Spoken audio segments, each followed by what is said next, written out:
তা আমাদের জনবল যদি আমরা বলি ঢাকা শহরে মানে কোরবানিতে আমরা যদি অ্যাডিশনাল লোক নিয়েছি সেই হিসেবে আমরা বলে দিয়েছি যে 1500 মানুষের জন্য আমরা একটা মানুষ।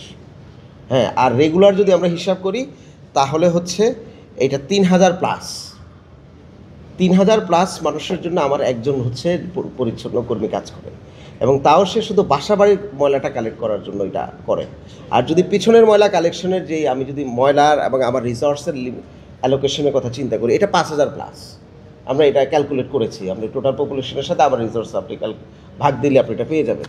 এবং তারপরেও আমরা 1 নম্বরে মিরপুর 1 নম্বর, বিশিল, 12 নম্বর, এই পুরো এলাকা যেগুলোর কথা বলে যে আমরা এই অনেক জায়গায় আপনি দেখবেন যে সার্ভিস লেন পরিষ্কার শুরু হয়েছে।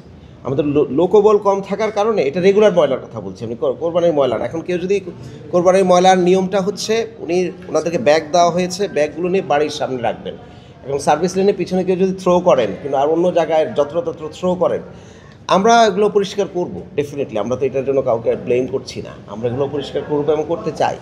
কিন্তু আমাদেরও মানে সার্ভিস লেন এবং অন্য জায়গায় যেটা আমাদের রিচের বাহিরে, সেটা আমরা যেতে হবে আমাদেরকে, এটা আমরা স্বীকার করি, আমরা যাবো। জনবলের সংকটের